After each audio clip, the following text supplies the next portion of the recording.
Buenas tardes, mi nombre es Ruth Martínez, vengo de la Universidad de Santander y este trabajo que voy a presentar se realizó en México, en el Instituto Nacional de Salud Pública y también con la colaboración de OLFIS. El trabajo se titula Determinantes de la transmisión de dengue en dos localidades endémicas mexicanas.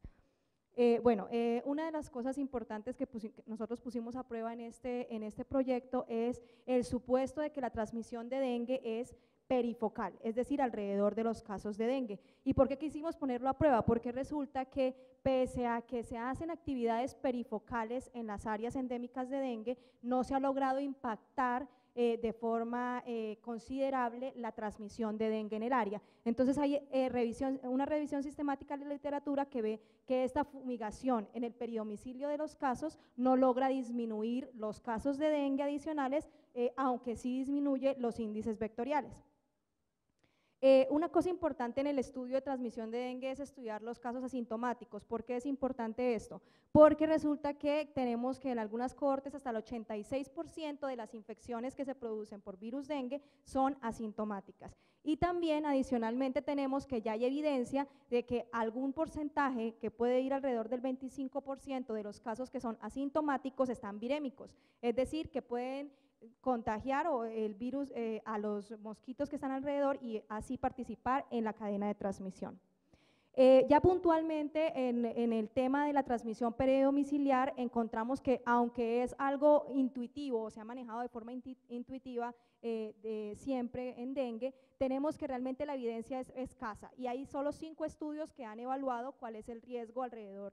o tratado de determinar el riesgo alrededor de un caso de dengue. Tenemos 2 de esos estudios, no tienen grupo de comparación y los otros 3 son 2 de Tailandia que son de hecho seguimiento de la misma cohorte y donde allí sí encuentran evidencia entre el grupo que está alrededor de un caso de dengue y las personas que viven alrededor de casos febriles que no fueron dengue. Sin embargo, en Nicaragua tenemos que ellos no encontraron una diferencia significativa y encontraron una infección alrededor del 2.5%, tanto en los casos en personas que viven alrededor de casos de dengue como en personas que viven alrededor de casos febriles que no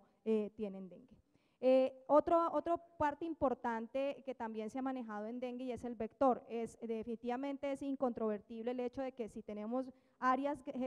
a nivel macroscópico de macrogeografía, tenemos áreas donde hay vector, hay dengue, pero ya cuando vamos a mirar a nivel local en las áreas endémicas vemos que esta relación vector-infección no es tan clara. Y vemos aquí, por ejemplo, cómo en Tailandia encontraron incluso correlaciones negativas entre índice, que es el índice Breton, un índice para medir densidad vectorial y la incidencia. Entonces vemos que donde hay más gris no corresponde con los círculos más grandes que son los casos de dengue. Las áreas más grises son las áreas donde hay más densidad vectorial.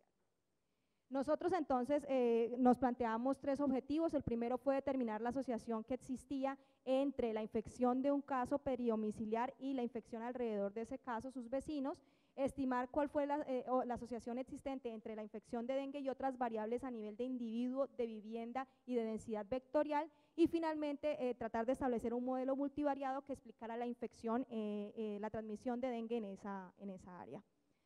Nosotros para esto hicimos un estudio de cohorte prospectiva en 2 localidades mexicanas del estado de Morelos que son endémicas históricamente, una es Tepalcingo y otra es Azochiapan, e incluimos personas que tuvieran 5 o más años de edad y que quisieran participar. ¿Cómo hicimos el muestreo? El muestreo lo hicimos yendo a visitar las casas de los casos confirmados de dengue y allí pedíamos la participación de las personas que cohabitaban con el caso y además en un área de más o menos 50 metros de radio alrededor ubicábamos otras 4 casas vecinas y allí pedíamos la participación de esas personas. Adicionalmente, en cada localidad buscábamos un grupo control, una cohorte no expuesta que viviera en áreas donde 200 metros a la redonda en los últimos 2 meses no se hubiesen presentado casos de dengue. ¿Qué hacíamos? Hacíamos 2 mediciones, una medición basal donde tomábamos una encuesta, una muestra de sangre de las personas y hacíamos una encuesta entomológica con inspección de la vivienda y entre 3 y 4 meses después repetíamos el procedimiento. Nosotros esperábamos encontrar muchas infecciones en este transcurso, pero tuvimos que hacer un análisis, partir el análisis en 2, una parte de lo que conocemos o lo que llamamos infección pre-reclutamiento y otra infección por reclutamiento, porque cuando nosotros llegamos y empezamos a hacer las muestras de sangre encontramos que ya había mucha gente infectada por dengue en ese momento. Nosotros hicimos análisis para la infección por reclutamiento, hicimos un modelo individual y un modelo de casa, y para la infección por reclutamiento también hicimos ese mismo abordaje. Entonces nosotros visitamos 392 ciudades, 392 casas en estas dos localidades, alrededor de 46 grupos expuestos, 46 grupos de personas que vivían alrededor de casos de dengue, y buscamos sus grupos control. En total entrevistamos 1.196 sujetos, de estos perdimos solamente 61 en todo el proceso, y esas pérdidas fueron no diferenciales entre expuestos y no expuestos. En el análisis pre-reclutamiento tuvimos 160 infecciones en los expuestos y en los no expuestos 53, y para el análisis por reclutamiento tuvimos 22 infecciones en el grupo expuesto y 18 en el grupo no expuesto. Estas son las distribuciones de las casas. Acá esta es Tepalcingo y Azochiapan, y tenemos la distribución en rojo de los grupos expuestos y en verde de los grupos controles no expuestos. Nosotros entonces, a nivel de las viviendas que encontramos por distribución un poco más de casas expuestas en el área de Azochiapan. En otras variables de drenaje, excusado, características de la vivienda, no encontramos diferencias entre los expuestos y no expuestos. Una diferencia que sí encontramos, y era de esperar, era en cuanto a las medidas de control vectorial. Dado que allí se hacen las medidas perifocales, vimos que en efecto el grupo de los expuestos tenían mayores actividades adulticidas en esa área durante ese tiempo. Y también encontramos, si ustedes ven acá al final, que también encontramos diferencias en los índices vectoriales, y esto también va de la mano con lo que habíamos observado. En el grupo expuesto, que fue donde se aplicaron más medidas adulticidas, encontramos unos índices vectoriales menores. Bien, ya en cuanto a nivel individual de sujeto, aquí hay algunas, no me voy a detener, pero estas variables que no estuvieron distribuidas adecuadamente entre expuestos y no expuestos, que fueron diferenciales, se tuvieron en cuenta para el análisis multivariado. Como les comenté, nosotros en total tuvimos 253 infecciones. Algo muy importante es que el 61% de esas infecciones fueron asintomáticas, es decir, la persona sufrió la infección por virus dengue, pero jamás presentó fiebre. Un subregistro importante de la información también encontramos. Algo también que encontramos es que la asintomatología se asoció a un incremento en la edad, es decir, cuanto más grande fuera la persona, más probabilidad de que fuera una infección secundaria y más probabilidad de que fuera una infección asintomática. Nosotros encontramos que los grupos más afectados a nivel de la infección fueron los menores de 29 años. Sin embargo, cuando hacemos un ajuste, si podemos ver acá en la gráfica de abajo, cuando ya lo vemos por incidencia de infección en los grupos etarios, observamos algo muy interesante que no habían visto en otras cohortes, porque la mayoría de cohortes incluye gente muy joven, y es que tenemos dos picos de infección. Los menores de 30 y los mayores de 65 están teniendo mayor infección que el grupo central de 30 a 64 años. Entonces, este es el modelo final, un modelo multivariado para la infección pre-reclutamiento. Hicimos, como les comenté, un modelo a nivel del individuo y otro a nivel de casa. Cuando vemos a nivel de individuo, en efecto, vivir con un caso de dengue incrementa el riesgo comparado con aquellos que no viven con un caso de dengue, pero además vimos un efecto de gradiente, y los vecinos, aunque también tienen un riesgo incrementado de tener infección por virus dengue, ese riesgo es casi la mitad de los que conviven con el caso. Y esto es parecido a lo que recientemente se publicó en la Corte de Tailandia, y también a lo que a nosotros nos da pie para decir lo que habían comentado ya matemáticos previamente, y es que en general el vector es estático. Entonces, en la transmisión del dengue, dado que el vector es estático, probablemente es la movilidad del sujeto la que hace que la infección se transmita en las áreas localmente. Otra cosa importante que vimos es que en efecto los dos grupos etarios, los menores de 29, pero también los mayores de 65, tienen más riesgo de sufrir infección comparativamente con el grupo intermedio. Vemos también que los trabajadores tienen mayor riesgo de sufrir infección comparativamente con el grupo de los estudiantes, y eso nosotros lo atribuimos a que en estas áreas se hace un plan que se llama Escuelas Saludables, y se encargan de estar pendientes de que no haya vector en las escuelas. Entonces, probablemente las escuelas son áreas sin vector donde no va a ocurrir la transmisión. Algo muy importante que no tenemos una explicación muy clara, pero hay que seguirlo estudiando, y es que las personas que tenían derecho seguro popular, que es el equivalente a los subsidiados de nosotros, tuvieron un factor protector para infección por dengue. Nosotros explicamos esto porque, o una explicación podría ser, es que hay un programa que ellos reciben una ayuda económica y por esa ayuda económica ellos deben asistir a una serie de charlas de salud de diferentes temas donde se incluye dengue también.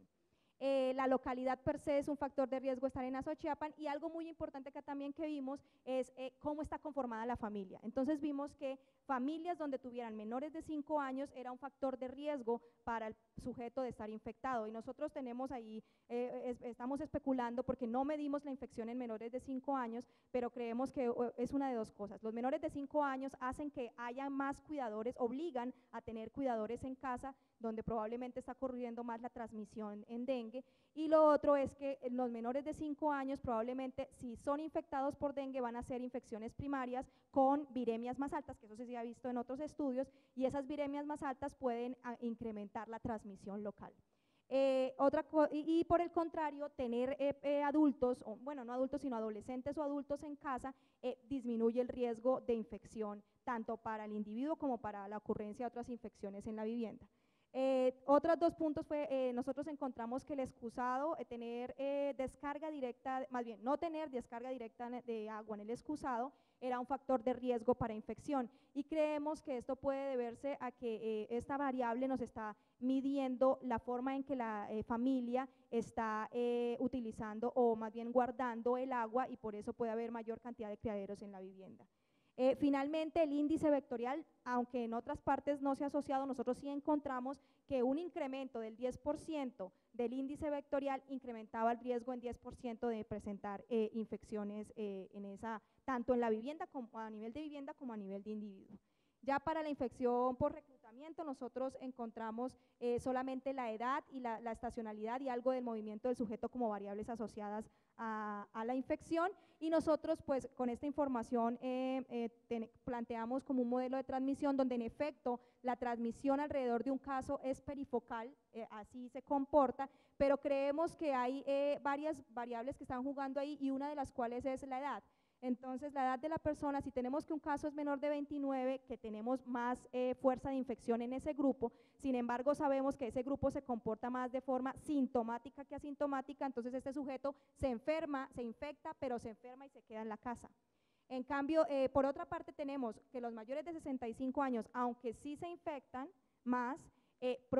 por su edad son más asintomáticos, sin embargo, probablemente su movilidad hace que no se muevan mucho, y entonces nosotros creemos que este grupo, que es el grupo que aunque menos infecta, tiene mayor frecuencia de asintomáticos, y eso hace que ese se desplace a otros lugares que nosotros los hemos llamado destino y trabajo, donde evidentemente va a haber vector, porque en todas estas áreas hay vector, y allí va a transmitirse la infección a otro sujeto que va a hacer nuevamente otro ciclo perifocal en su vivienda, y así pues se va diseminando la infección en la vivienda.